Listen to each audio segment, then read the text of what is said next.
Coming to you from Starr Studios in Denton, Texas, and Tom Collins Signs in Limerick, Ireland.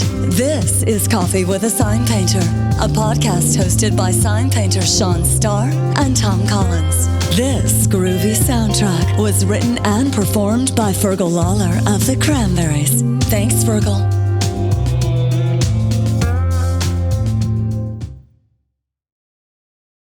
For over 25 years, Sean Starr has worked on everything from national ad campaigns for The Gap to tiny mom and pop restaurants and everything in between. He's a sign painter, designer, and janitor. It's an important one. I know the value of that. For Starr Studios, a sign painting and design studio located in Denton, Texas. Sean is a native of Cleveland. So please join me in welcoming him and WMC co-organizer Brian Garvin to the stage.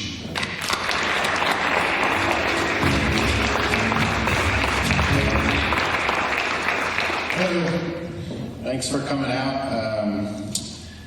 That guy is awesome, but I'll probably be a little more sedate since I haven't fully woke up, but we'll do our best. The way we're going to structure this is as a Q&A. We've done quite a few of these over the last few years and had the opportunity last year to do one of these in Ireland.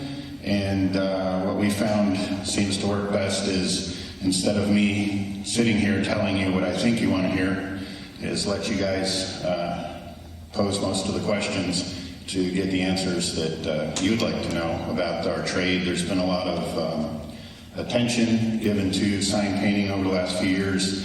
There's a film and book that we were featured in, Sign Painters, that you may be familiar with. And so what we're trying to do is reach out and communicate with designers and creatives to let you guys know what it is that we do and how some of it works, and for those of you interested in getting involved in the trade, what some of that entails. So we'll address some of those questions, and I encourage everybody, if you have questions, to not be shy. Go ahead and jump into the conversation. I want to make this as interactive with you guys as I can, so that you're leaving here feeling somewhat satisfied that you got answers to some of the questions that you had about our trade. And so what we're going to do first is, there he is, we're going to have Brian come out. He's got a few questions that are very typical. We get emails from people all over the world on a regular basis asking certain things about what we do. And so we're going to start with those questions, and then please feel free to jump in. So let's start off with, talk a bit more about what is sign painting, what sets it apart in the design world. Sign painters, a lot of the creative disciplines now that have branched off with branding and identity originally were typically done by sign painters. There weren't design houses at the turn of the century or 20s or 30s typically, so a lot of that work was left to the sign painter to put those elements together and then identify the business through that by executing the painted work. So if it was something like a little diner or a little shop, obviously the extent of their branding would be whatever you painted in their window or above their facade. But as things grew and marketing grew and advertising grew, a lot of the elements that were originally done by either a calligrapher or a sign painter were then incorporated into large-scale advertising. So talk a bit more about that as far as how, sign painting leads into the digital world, especially, now, your competition, I would imagine, from sign painting to, digital signs, neon signs, that sort of thing. So, from your standpoint, where do you meet the digital world? Yeah, there's a lot of us who've kind of reached a place where we're straddling the fence, where we're incorporating the hand-rendered elements and the hand-painted elements, but to make it practical for the client, we've devised different ways to get that into the computer so that we can create vectored versions of that artwork that can then be used across all platforms. So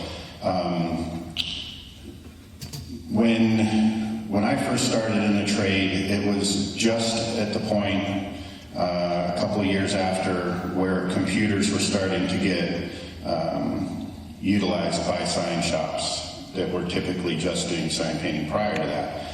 So there was a learning curve as that became more and more the norm, but it also kind of almost was the kiss of death for sign painting because it overtook the industry and became something that everyone wanted, you know, computer done. That was like a really hot thing for everybody. And so paintwork got shoved to the side.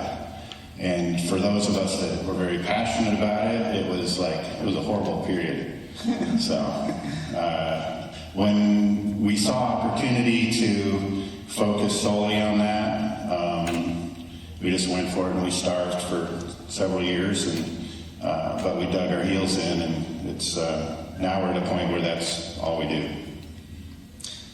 So let's take a step back and take a look at your overall process. You know, when you look at branding from a digital designer, you know, they may go into a sketchbook, they may go straight into Illustrator to show those proofs to the client. How does it work for you? Do you go through sketches? Do you know, is there a proof stage before you do the final painting?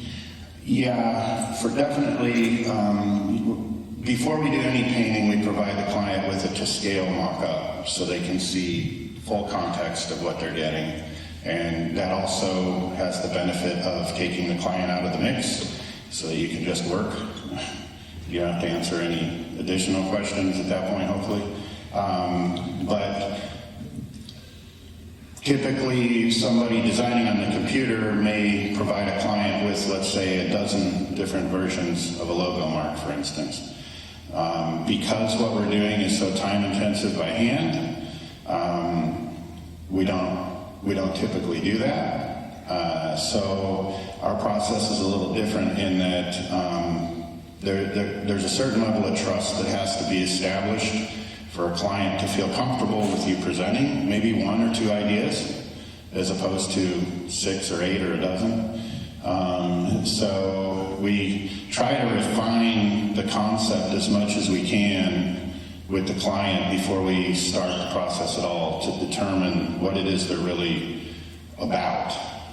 One of the things that I'm really focused on is finding out what the authenticity of their brand is. Not necessarily what they want it to be, but what it truly is, so that when the process starts and the designing is underway, I'm really immersed in their culture, so that when I present that artwork to them, we can have a discussion about that authenticity more than, you know, well, I kind of like this vintage look, or I kind of like this. It's like, well, those elements can be important, but if that's the driving force behind their branding, it can sometimes do them harm.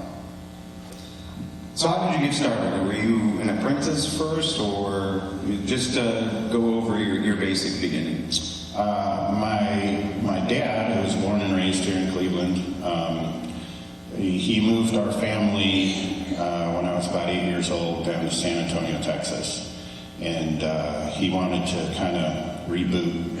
So he started a small company called Starr Custom Paint. And at the beginning we were doing hot rods and lettering on cars and pinstriping and all this kind of custom paint stuff. And as that grew, we incorporated more and more hand lettering and signage for clients.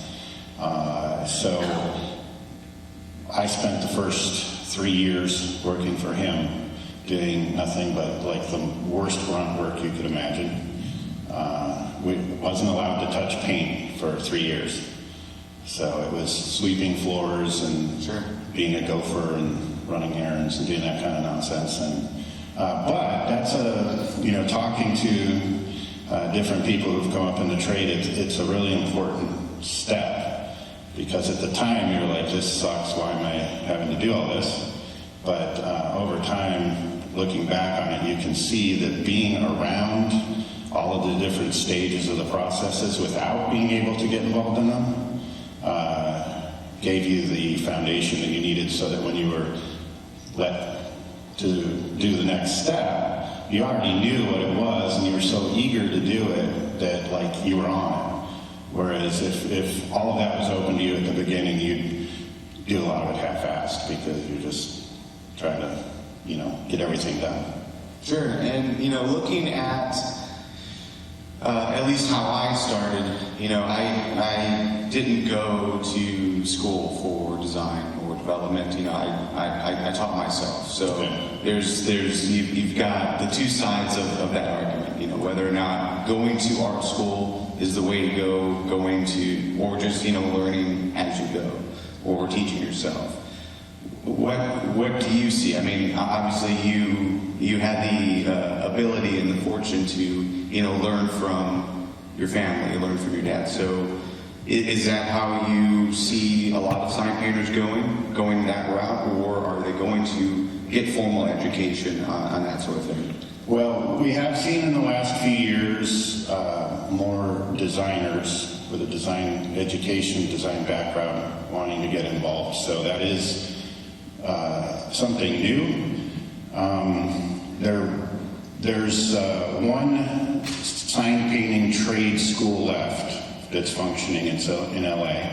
There's a guy named Doc Guthrie who's featured in the Sign Painters movie that talks somewhat about that. But unless you have the ability to go do that, there's really no way to get educated on the trade. Myself, I'm a high school dropout, so to me it's funny whenever I do these things because I'm talking to people that went to school typically. I haven't talked to very many in your position, for instance, that kind of self-taught and learned as they went. So it's, I don't think there's any right or wrong way to get there. It's probably more painful to do what you and I have done because, you're kind of bumping against, the wall on occasion, going through the process to get to a point where you can do it professionally. That maybe schooling would have, steered me around, I don't know. But with our trade, there's so much detail that if you're not able to get an apprenticeship and you're trying to maybe learn by osmosis through YouTube or something like that, there's going to be some really huge gaps in knowledge.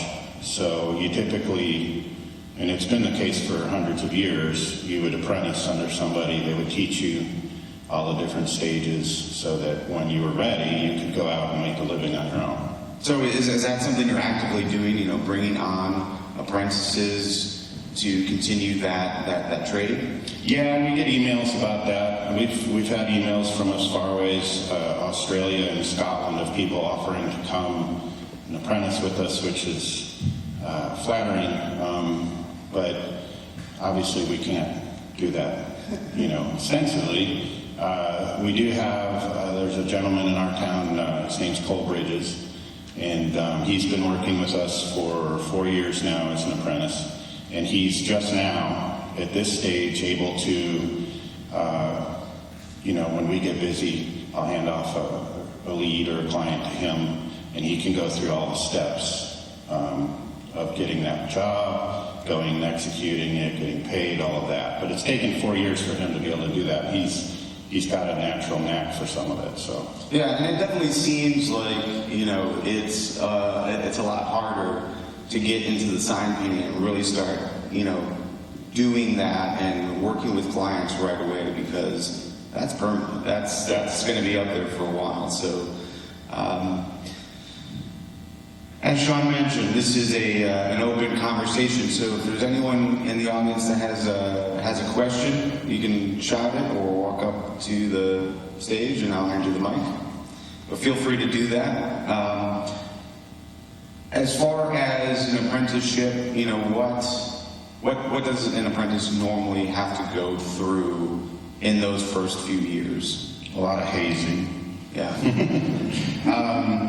Yeah, I mean, it's, we try to not be total turds about it, but, you know, I've been doing it a long time, so things like, you know, carrying ladders and heavy equipment, I don't like to do that as much, so at the very least, I like having help doing that, and so in the early stages, it's a lot of that kind of practical help, getting things set up, and then having a second set of hands to get patterns transferred on the wall and all of that. And over time, as you see certain skills developing, you can, it's not always easy to do, but you can back yourself up and just let them run with it, and maybe go get a, you know, coffee or something and let them work on that, even though you know you might have to correct some of it.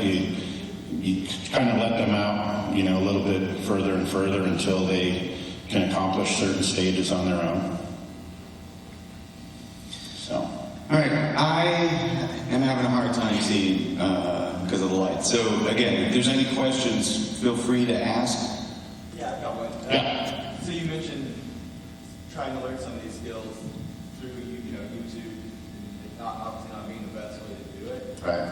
Do you know of any resources, books, whatever, that somebody who, I hope it doesn't come across bad, like just wants to dabble in it, for fun? Like, is there anything I can go out and buy, at least learn a little bit, like just making my writing look better than it does today? Yeah. Sure. So just in case everyone heard, Jeffrey was asking if there's any resources, like easy resources, maybe not YouTube, but something if he just wants to dabble, not necessarily get full into it just yet. Yeah, that's a good question that we get asked a lot, actually. I don't think it's wrong to just, like what you're saying, want to dabble. I don't look at that in a snobby way and be like, oh, you're not committed or anything. There's a lot of people that just want to kind of get a feel for how it works, and I think that's cool. It's part of what will keep the trade alive. As far as resources, that's something that's starting to change. Up until maybe a year ago, your only option would either be to go to LA Trade Tech and study under Doc Guthrie, but that's like a 6-month commitment. You got to live in LA. There is some things on YouTube that may help you understand some of the processes, but so much of the craft of sign painting is muscle memory. For instance, for many, many years, one of the first things that you would be asked to do would be a series of strokes. And the sole purpose of that is not only control of the brush, but it's to establish the muscle memory. There's 6, I believe, different strokes, angles, lines, that establish every letter in the English alphabet for a block letter, for instance. So some of those steps are available. You got to kind of hunt for them online. Some of the forums, people have printed like old printouts from trade schools and stuff where you can see the stroke patterns, and that's a great place to start. There's a sign painter, he's pretty well known, Mike Meyer. He's in Mazeppa, Minnesota. And he's been doing workshops all over the world for the last year. And so you can look him up and see if maybe you can catch a workshop that's going to be in an area that's actually feasible to go to. And that'll help. One of the main things he focuses on is the stroke patterns. So at least you'll get the information that you could go and utilize at home, you know, that kind of thing. As far as anything on video, YouTube, that kind of stuff, it is good for people, I think, to see the different stages, but without the practice, it's kind of like, I've compared it to, like if you want to learn guitar, like you can watch somebody playing guitar on YouTube all day long, and they can even show you slow motion the chord changes, but if you don't sit down at home and practice and practice and practice, you're not going to be Jimi Hendrix. So, you know, just jumping in and doing it. And I think that's cool. I think you should. Thank you. Come on. There's got to be more. Is there another question? As a sign painter, like, do you need that you're a letterer, or do you do like murals, or like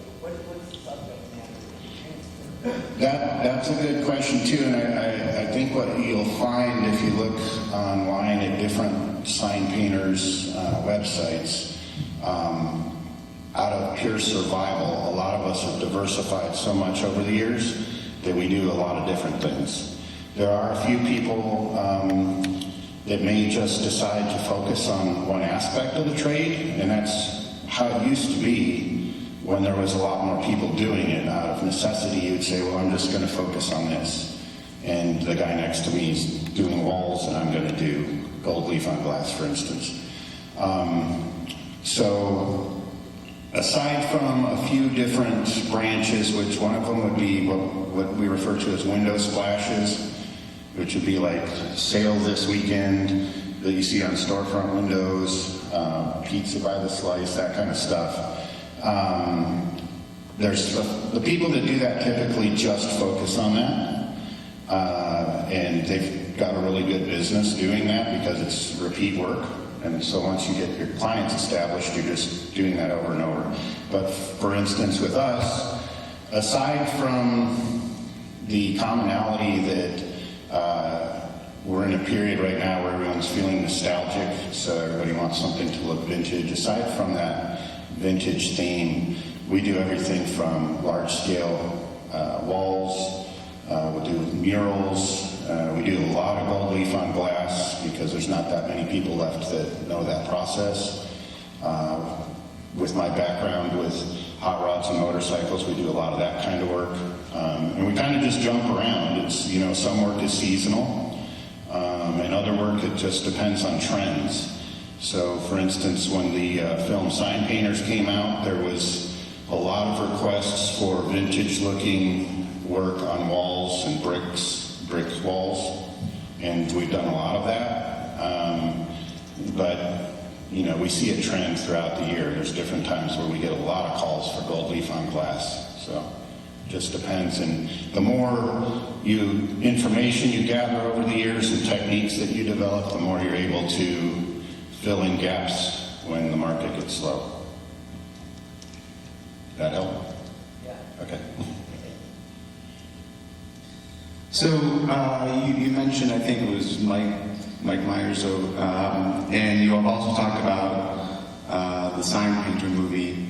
Talk a bit about just overall, like where you would suggest people look into for inspiration. So whether that is, you know, the movie or specific painters. Mm-hmm. Yeah, the Sign Painter movie is a great place to start because they did a really cool job of that. Not only did they want to tell the story of the transition from paint to digital to kind of back to paint, but they also have a really diverse group of people that are doing a lot of different types of work on there. So that's a good place to start. There's about 25 of us on there that you can, you know, look up online and take a look at their work. And as far as the inspiration for the design aspects of it, a lot of old advertising has been a inspiration for sign painters decade after decade. And we had mentioned this yesterday in the workshop. Sign painters have always had what's called a morgue file. And what that is it's basically a scrapbook of old magazine ads. Maybe you take a photo of some old fading sign and you're like, that's awesome, I want to, you know, utilize that somehow someday. And now, many of us have transferred that over to a digital version. So, for instance, when we hit a slow spot or just feel like doing it, I'll take an old photo, I'll take an old magazine ad. I've got a lot of old books, some on sign painting, just some on design in general. Speedball books are awesome. A lot of the stroke patterns are covered in speedball books too, which you can find on eBay for $15-20, and they've got a lot of type styles that you can work on from those. So when I've got downtime, what I'll typically do is, you know, maybe I'll draw a border element. or I'll work on a type style that I've been working on for 6 months. I don't have the technical savvy to turn those into fonts, but I still have the vectored artwork in Illustrator from, hand sketch to Illustrator that certain jobs, if it's the right vibe, I'll be able to take that and spell out words and create my design off those. And that helps keep historical accuracy, which for me, I'm very OCD, so that's something I've always been a stickler for, is making sure stuff's period correct. So for instance, if, let's say a bagel shop's moving into a building that was built in the 20s, I'm very focused on making sure that whatever type styles I use are typical to the period. And I'm sure there's someone here at WMC Fest that could help you with that font. Okay. issue, so for sure. Any other questions? Yes. If you do work that gets, for a client, it's kind of a multi-question. If you had work that you're giving to a client that's going to then scan it in, will you give them the scan? Will you do the vector transfer? If you do the vector transfer, do you spend the time cleaning up the vector work so it's, going, obviously when you're scanning it, you're doing a trace, you're going to get a lot of after effects. Are you cleaning that all up, or are you letting the client that here's my original drawing scanned in, you deal with it? That's a good question, and the answer raises two answers to the question. One is yes, I give it to them locked and loaded, and mainly, again, I'm OCD, so it's like I don't want someone to watch my design or to take the liberty to change things. So I also issue branding guidelines for the client when we're doing branding, where I'll give them parameters of please don't change this stuff, But the other side of that, and this is becoming a growing issue, is there are several ad agencies that have done this to some other sign painters, where they've had them paint a few elements for a few $100s, for instance, and then they scan them in, they take them, and then they build someone's branding off of it. And so there's ethical fine line there that none of us have really figured out how to make sure that we're getting compensated for something like that, because I host a podcast called Coffee with a Sign Painter, and there's a lot of questions that we address on there as well. But the co-host is in Limerick, Ireland, Tom Collins. And there's an old-time sign painter out there that's been his biggest inspiration for years, and I can't pronounce his name, so I won't try. But somebody recently took his work, and again, it was just a little thing that he did, and then built a whole poster and ad campaign based off his artwork, and that's left him very frustrated because he feels like he's being used a little bit. So I don't know what the solution to that is, but the minute that you're handing over something that's completely hand-rendered like that, you do expose yourself to the risk that it could either be used in a way that you didn't intend, or that you're kind of cutting yourself out of the loop of the normal chain of compensation, which, over the years, some of us have educated ourselves, like with the graphic design guidelines books and stuff, to see how things are structured pay-wise. So that's a problem we haven't fixed yet. I don't know. How much time do you spend then doing vector cleanup? I mean, you spend quite a bit of hours. It can be really time-consuming, as you probably know. If it's a really detailed piece that's maybe something very Victorian-looking, that's got a lot of scroll work, yeah, it can be a really sizable investment in time. So usually something like that, I know going in on the front end what my time commitment's going to be, and I can ask for that money and sometimes get it and sometimes not. But that's definitely a time hog, as you probably know. I bring it up only because when you're getting into it, I think as designers, and I might be just speaking for myself, you spend time on it and everybody expects things so fast and you realize this is a really tedious process. Obviously, as you know, you're doing it by hand, but even doing it in digital vector standpoint. And, I know I feel sometimes I want to rush, and you want to give that confirmation that yes, it's tedious and time consuming, and it takes time. You can't rush through that. Yeah, and we have to balance too the usage and the pay that goes along with it. So there are times where I'll pencil sketch out the whole concept, and I'm not getting paid for a full branding of the project. I'm just getting maybe paid for sign in the window. So that's when we start looking at, I want to use the term shortcuts, but I suppose that's what it is, where we'll look and say, okay, there's already a font that someone has done that is really close to this, and I can either spend 10 minutes dropping in and adjusting the font the way I want it, or I can spend 10 hours hand drawing, scanning it in, cleaning up all the notes, making sure it's tight and rock solid. So there's we have to make judgment calls on a daily basis of what's reasonable and what am I getting paid for versus, the other. Yeah. I'm sorry, we can't really see up here, so just go ahead and shout out. Yeah. Okay, when you talk about apprenticeship and, training with your dad, you were learning the process of actually painting. Was there any specific focus on, typography, or did you have, a background of actually studying the letter code, or did that sort of just come naturally to, after your practice? Yeah, we were really, when my dad decided to switch directions, we were very poor. So it was pure survival. So for instance, one of the earliest things that I did is he had gotten this Chevrolet dealership to allow us to custom paint all of these Camaros.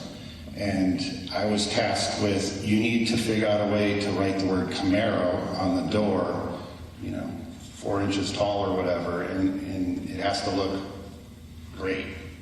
So that started the whole process of trying to figure that out, talking to some old-timer guys in the area that had done it for years, just to figure out how to make that word consistently on each door of these cars, all look the same.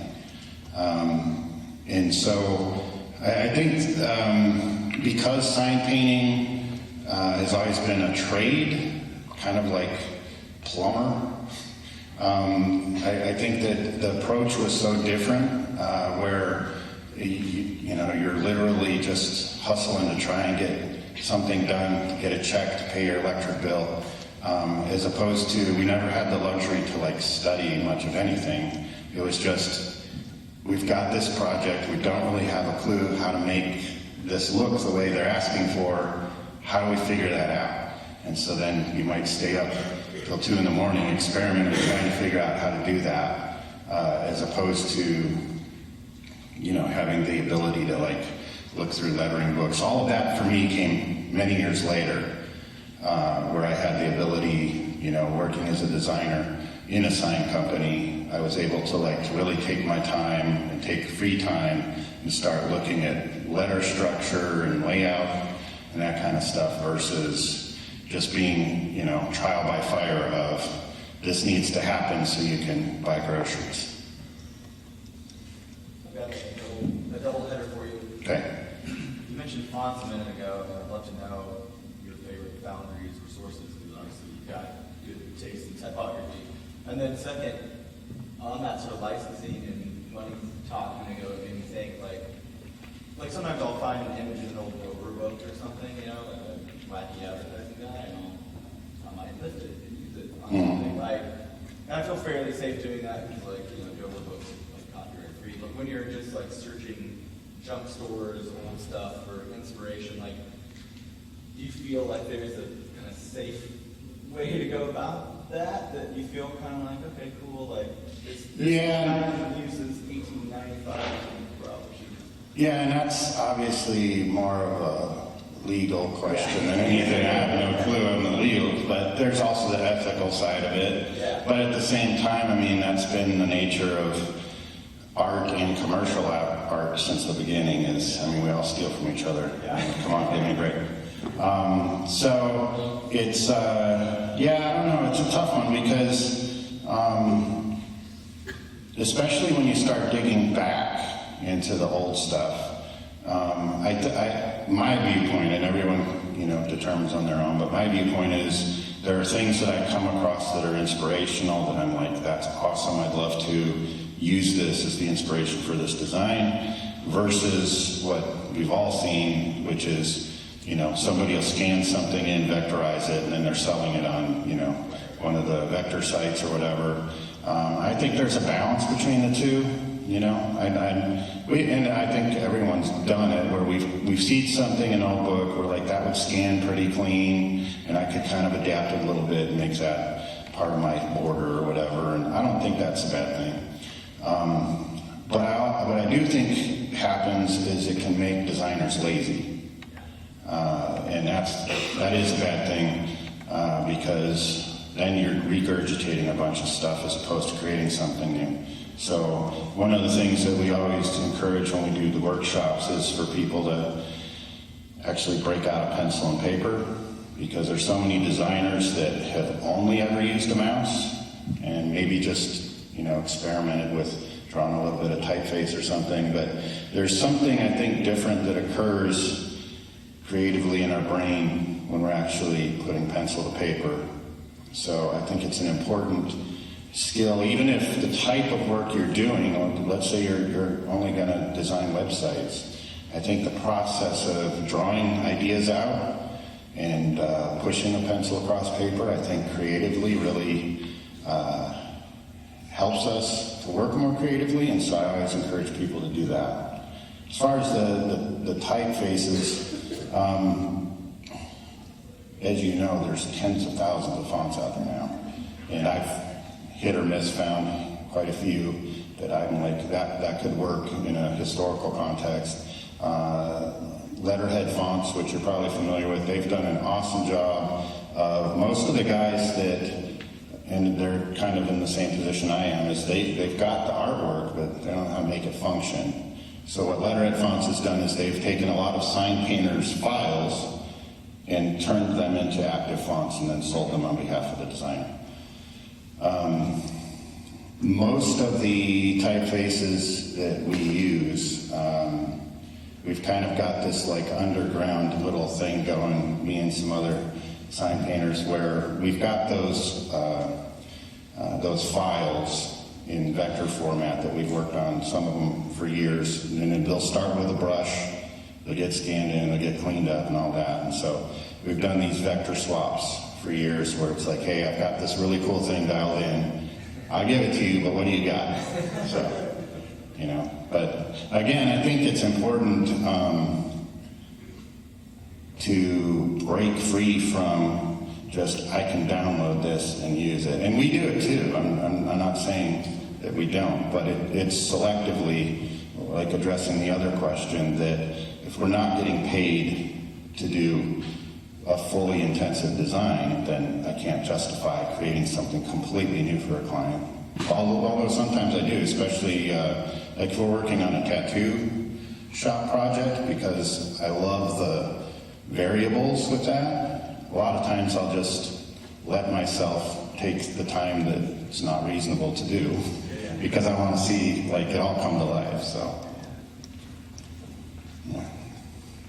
yeah.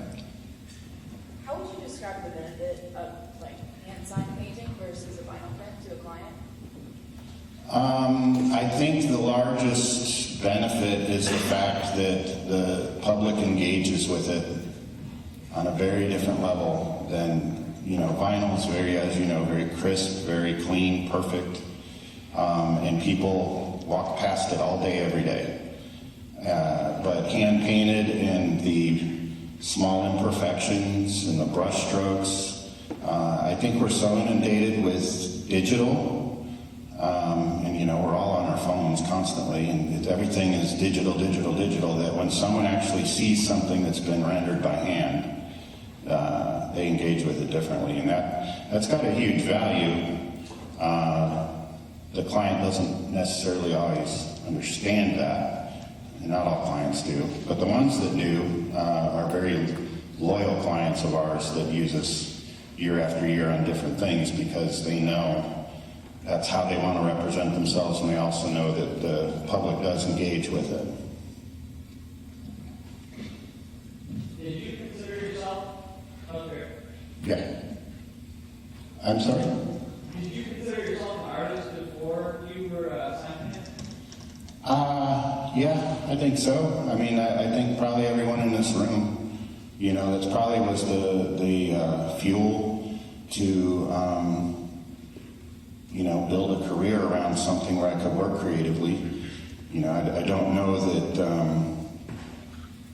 it would have been very feasible to try and, you know, feed myself by creating original artwork for a living, but, you know, I think doing any kind of commercial design or artwork affords all of us the ability to work creatively to a large degree and still be able to make a living and be able to pursue the artistic things that we're really the most passionate about on the side, as opposed to if we're working in a factory somewhere or in a warehouse. You know, it's not really the same as being able to work creatively every day. What's the highest height that you can hang at? I am not a big fan of heights, so I go up to about 30 feet, and that's my cutoff. So we just did a project in our town where we were on lifts that the top of the sign was probably about 32 feet. And yeah, I'm not really comfortable going higher than that. We get calls occasionally for odd jobs like, can you paint our town's logo on our water tower? And things like that. And I'm just, that's not what I want to do. That's a vinyl project. What's that? That's a vinyl project. Yeah, well, a lot of that stuff you can only be done in paint, but there's a few companies that they travel guys all over the country to just do that, because it also requires special rigging and that kind of stuff. There's some guys in New York City that were also in the film. Sky High Murals is their one company, and they do these fantastic detailed murals really high up on the sides of buildings in New York. But yeah, that's a whole different thing that I don't want to do. And that brings up something interesting too, that I think one of the misconceptions about our trade is that we're sitting in some air-conditioned corner at an easel all day or something. But a lot of what we do is very physical work. You know, even, you know, if we were to paint something where that screen is right there, you still have to set up ladders and scaffolding planks and all of the other equipment that goes with it. And, you know, just that alone is very physical, demanding work, because we're using really heavy-duty solid ladders that weigh a lot so that we can stand there and work all day. And you add to that, you know, maybe you're getting beat on by the sun or starting to rain off and on. You know, these are all things that are very physically taxing, as opposed to, you know, if we were just sitting in our studio in the corner, which we get to do maybe once every couple months, work on something detailed in the corner, but that's not typical. Yeah, one other quick question, and this may be, you know, very basic, but how do you, if you had to do a sign like you have behind you, and so you do the layout, you get it approved, sketched at, I'm assuming at a desk size. Okay. How are you doing the transfer to, is there like a projection transfer, or are you just then, you know, doing a grid transfer to actually do it to scale? That specifically is what we dealt with in the workshop yesterday morning. Okay. Is we went through the whole stages of, we started with having everyone sketch their initials and some design elements about the size of the palm of your hand. Right.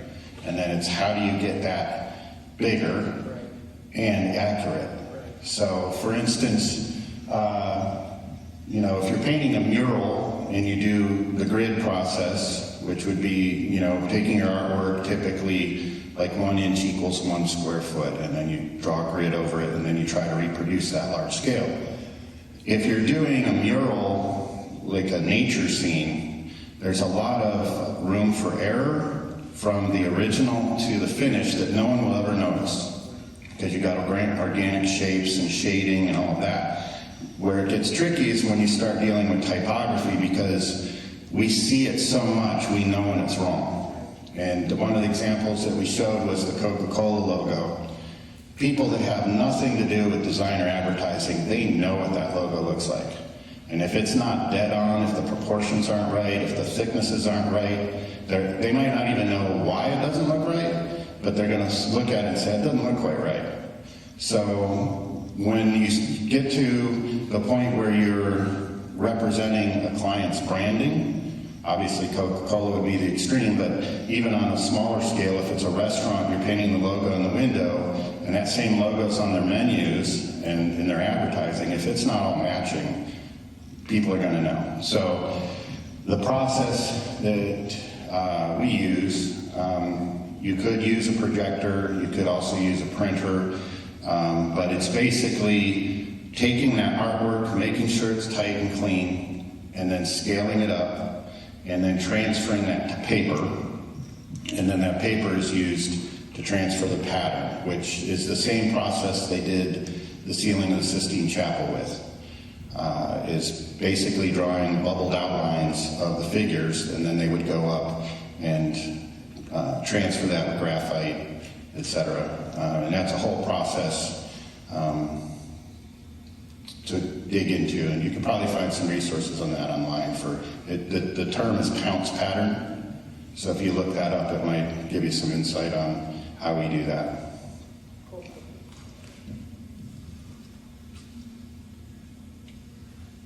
How many recurring customers do you have? Do you just have like a lot of single jobs that come up, or is it like a steady returning people? We average about half and half. We've got probably half our clients call us on a yearly basis or whatever, and they'll say, hey, we're gonna start selling at these events. We'd like some kind of a display or something, or we're opening a second location. We just completed a project, and we did a coffee shop in Dallas that did really well, so they opened a second location in Fort Worth. And so they called us in to, do something unique there that was still in harmony with their Dallas store. So that's probably half of our clientele. The other half is people that call that, maybe it's a storefront that wants the name in the window, and those typically they'll call us once, and unless that window gets broken, they're good. So it's probably half and half. All right, we have time for one more question. Yeah. What do you find is the biggest gap in understanding when someone tries to hire you for a gig? I think it's the time investment on our end. To explain that is, we've got, let's say they come to us and say, we're opening up a new coffee shop and we want you to design something for the front window. Not only do I have the time to create the design to factor in, but then depending on the type of artwork, we've got to make to scale patterns. So that can be a day or two in the studio alone, just making those patterns so everything looks correct. And then from there, it's the execution. So let's say a gold leaf on glass project, that can take 10 times the amount of time that just painting it would take, depending on the design. Versus, and this is what we contend with all the time, somebody calls and says, I want the name of our business, you guys pick whatever font you want, but I want it in our window in white cut vinyl. That can take a guy doing that, an hour to set it up, an hour to cut it. He shows up and gets it stuck on the window in 30 minutes. So we contend with that on the pricing side of some clients having the perception that this is just something you knock out, you're done, versus kind of having to kindly educate them that, okay, this is, I'm going to have a day in designing this and getting it ready, and then maybe a day to create the pattern, and then a day on site to execute it. So on my side as a businessman, I've got to look at, okay, what kind of income do I have to generate on a daily basis, and then that's times 3 now. So it's a fine line because of perceptions, because of computerization. All right, Sean, you can talk about sign painting for days, and I know there's been a lot of questions, so thank you for that. You're going to be doing a meet and greet, 20 minutes at 1:35. So if you've got any other questions for Sean, feel free to meet him. He'll be in the Ohio Theater lobby. Go ahead and close us out. Thanks for coming, and thanks for coming out early, because my body certainly didn't want to get up, but I appreciate all the support, and I really appreciate the folks at Go Media for reaching out to us and bringing this up here, my wife and I, and allowing us to participate in this, and then we've had a great experience here in Cleveland, so thanks.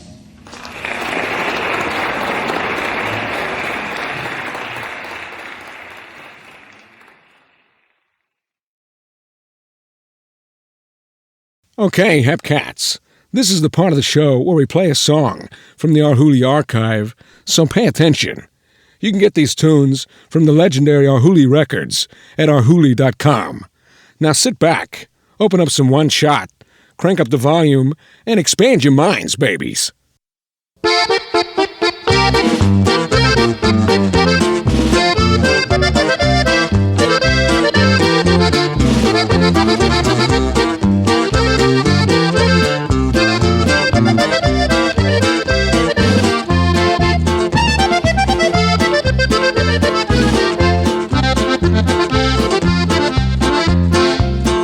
Ya no quiero que me beses ni besarte, ni mirarte, ni siquiera oír tu voz, porque supe que tenías otro amante y en Laredo ya tenías otros 2.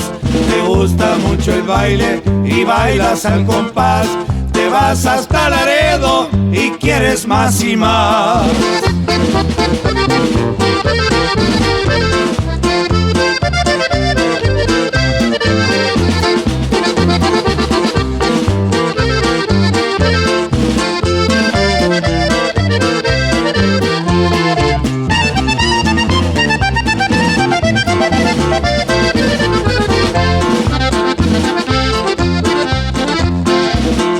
Soy ranchero, jugador y navegante, ya me voy para nunca más volver. Me dejaste sin dinero y sin rolante, por el mundo te me echaste a correr.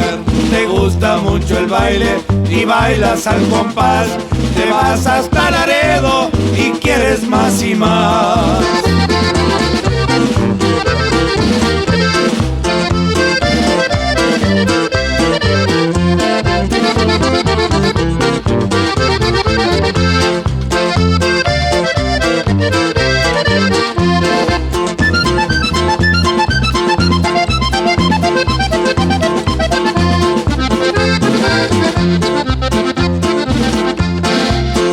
Ya me voy, ahí te dejo en San Antonio, tu mañita no te la puedo quitar.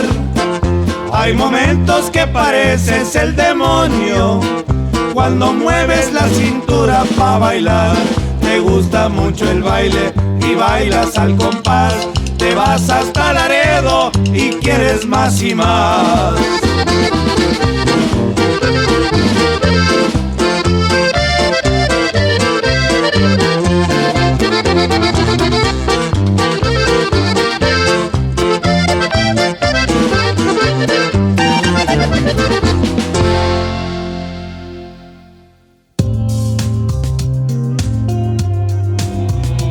Thanks for listening, folks. Tune in next episode for more madness from Sean and Tom. This episode was brought to you by Full City Rooster Coffee Roasters, makers of the Sign Painters Blend, the coffee Sean and Tom drink in their studios every day. Also brought to you by RebelRouserHotRods.com, licensed apparel by Starr, including support your local sign painter gear.